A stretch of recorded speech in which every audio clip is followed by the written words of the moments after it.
ছোট্ট ছিলাম, বুঝতাম না অত কিছু, কিন্তু মানুষের দুর্ব্যবহার বাধ্য করেছে জীবনকে একটা নতুন পদক্ষেপ নিতে।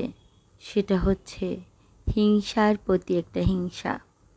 হিংসা জিনিসটা ছোটবেলা থেকে কাজ করতো না। ছোটবেলা থেকে ছিলাম একদম নিষ্পাপ শিশু, কোনো কিছুই বুঝতাম না। আমরা ছিলাম 3টা বোন, আমার কোনো ভাই ছিল না। আমরা বাস করতাম যশোরের একটা গ্রামে, কিন্তু আমার বাবা অনেক সহজ সরল ছিলেন। আমার বাবা একজন স্কুল মাস্টার ছিলেন। আমার 4টা চাচা, চাচারা বড় বড় ঢাকায় ব্যবসা করতেন। দুইজন একজন ডাক্তার ছিলেন আর একজন উকিল ছিলেন। তাদের সবাই ওখানে প্রতিষ্ঠিত, বাড়ি আছে, গাড়ি আছে। শুধু আমার বাবার ছিল না। আমার বাবা ছোটোবেলা থেকেই এত ন্যায়নিষ্ঠা ছিলেন যে আমার দাদা ভাই তাদের দেখাশোনা করতেন। আমার দাদা অসুস্থ হয়ে যায়, তারা প্যারালাইসিস হয়ে যায়, তাদের সেবা যত্ন করা, তাদের করা সব কিছু আমার বাবা করেন। আমার বাবা ঢাকা বিশ্ববিদ্যালয় থেকে লেখাপড়া করা সত্ত্বেও সাধারণ এখানে যশোর একটা স্কুলে চাকরি করতেন। কারণ আমার বাবা একটা সময় দেখেন সবাই শহরমুখী হয়ে গিয়েছেন, সবাই সবার ব্যাপারে বুঝে ফেলেছেন। আমার বাবা ছিলেন ছোট। আমার বাবা নিজের কথা চিন্তা না করে আমার দাদা আর দাদি ভাইয়ের কথা চিন্তা করে গ্রামেরই একটা মেয়েকে বিয়ে করে আমার বাবা স্কুল মাস্টারের চাকরি নেন। সেই থেকে আমার বাবা গ্রামেই থাকেন। দাদা আর দাদি ভাইয়ের নয়নের মণি হলেও তারা অধিকাংশ সময় বাইরে থেকে যারা আসতেন, যেমন চাচারা সব আসতেন, তারা যদি 2 টাকা দিয়েও তাকে একটা কিছু কিনে দিত, ওইটার গুণগানই সে সারাদিন করতেন। কিন্তু আমার বাবা সারাটা দিন আমার দাদা ভাইয়ের পিছনেই থাকতেন। তারা কি খাবেন, কি পরবেন, কি করবেন, কোন ওষুধ লাগবে, এগুলা আমার বাবাকে একটা টাকা দিয়েও কোনো দিন চাচারা হেল্প করে নাই। ইতিমধ্যে আমার তো এখন ক্লাস 9-এ পড়ি, সায়েন্স নেই, ভালো স্টুডেন্ট আমি। আমার ইচ্ছা ছিল ডাক্তারি পড়া। আমার আব্বা আম্মারও খুব ইচ্ছা ছিল, কিন্তু ভাগ্য আমাকে সেটা করতে দিল না। আমার চাচারা একটা সময় দেখে আমরা 3টা বোন মাত্র, আমার বাবাকে বোঝায় বিয়ে শাদি দিয়ে দে, বেশি লেখাপড়া করানোর দরকার নাই, চেহারা ভালো আছে, এই ধরনের বুদ্ধি দিত।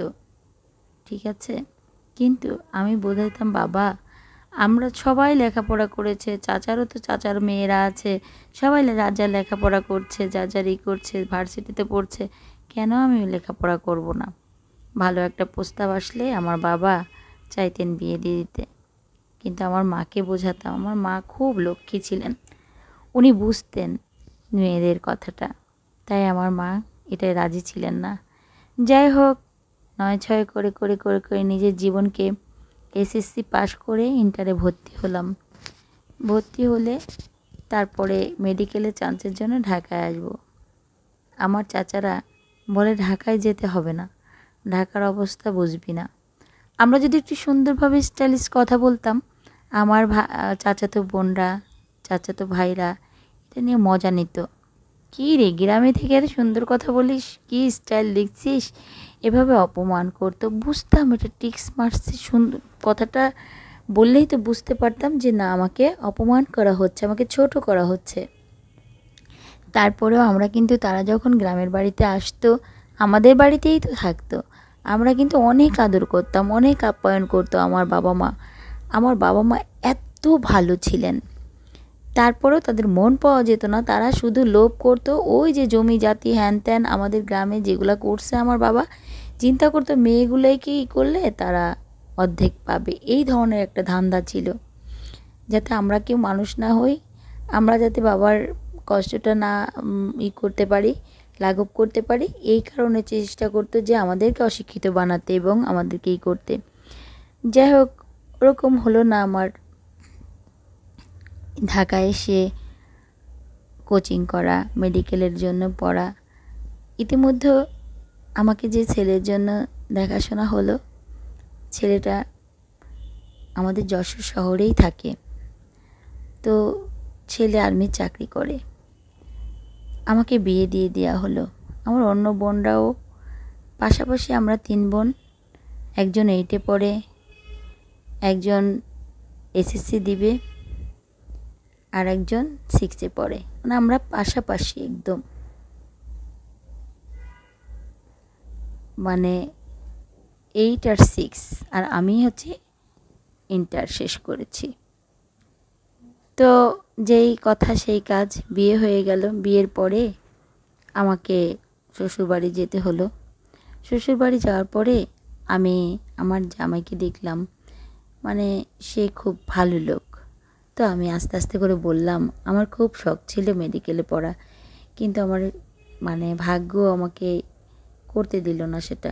কেন করতে দিল না? কী হয়েছে? সমস্যা কি তোমাদের? তোমাদের না ঢাকা শহরে বড় বড় আত্মীয় স্বজন, তোমার চাচারা টাচারা সবাই দেখলাম, সবই তো বড় বড়, ঢাকায় বাড়ি টাড়ি আছে, কেন তোমাকে মেডিকেলে পড়া হলো না? পরে বললাম আমি আমার দুঃখের কথাগুলা। আমার হাজব্যান্ড আমাকে ঢাকায় নিয়ে আসে এবং ঢাকায় বাসা ভাড়া করে রাখে। আমার শ্বশুর শাশুড়ি আলহামদুলিল্লাহ অনেক ভালো ছিল, উনি বুঝতে পারেন সব। তারপরে আমার হাজব্যান্ড আমাকে মেডিকেলের কোর্স করায় এবং আমি চান্স পাই, মেডিকেলে পড়ি। আমি এখন একজন সফল ডাক্তার। কিন্তু আমার বোনদেরও আমি আস্তে আস্তে করে ঢাকায় নিয়ে এসে আমি তাদের মতো করে মানুষ করেছি। এইবার তো হিংসায় তারা জ্বলে পুড়ে শেষ হয়ে যাচ্ছে। আমাদের কিন্তু একটা কানাকড়ি দিয়েও কখনো সাহায্য করেনি। তারপরেও আমাকে চাইছিল যে না, মনে হয় আর্মি ছেলের সাথে বিয়ে দিলে আমি মনে হয় ঘর সংসার করেই খাবো। এবার আমার বাবা মার হাত খরচের টাকা, আমার বাবা এখন রিটায়ার্ড করেছেন, আর আমিও 2 সন্তানের জননী। আলহামদুলিল্লাহ অনেক সুখী। শ্বশুর শাশুড়ির ভালোবাসা, আশেপাশের আত্মীয় স্বজন, শ্বশুরবাড়ির সবাই মোটামুটি ভালো। শুধু হিংসা আর লোভী দেখেছি আমার বাবার বাড়ির আমার চাচাদের। এরকম লোভী আর এরকম হিংসাখোর পৃথিবীতেই হয় না। দেখেছি মামাদেরও, মামারা চেষ্টা করেছে কিন্তু কিছু করতে পারে নাই। যাই হোক, এভাবেই জীবনের অনেকটা দিন পার হয়ে গিয়েছে। এখন আসলো সম্পত্তি নিয়ে। চাচাতো ভাইরা এক একজন রাজনীতিবিদ হয়েছেন, বড় বড় বড় বড় ইসে আছেন এক একজন। তো তারা এখন চেষ্টা করছে আমাদের জমি জাতি সব মেরে খেতে। আর এই ব্যাপারে আমি পদক্ষেপ নিয়েছি আইনের। তো তারা পেরে উঠছে না।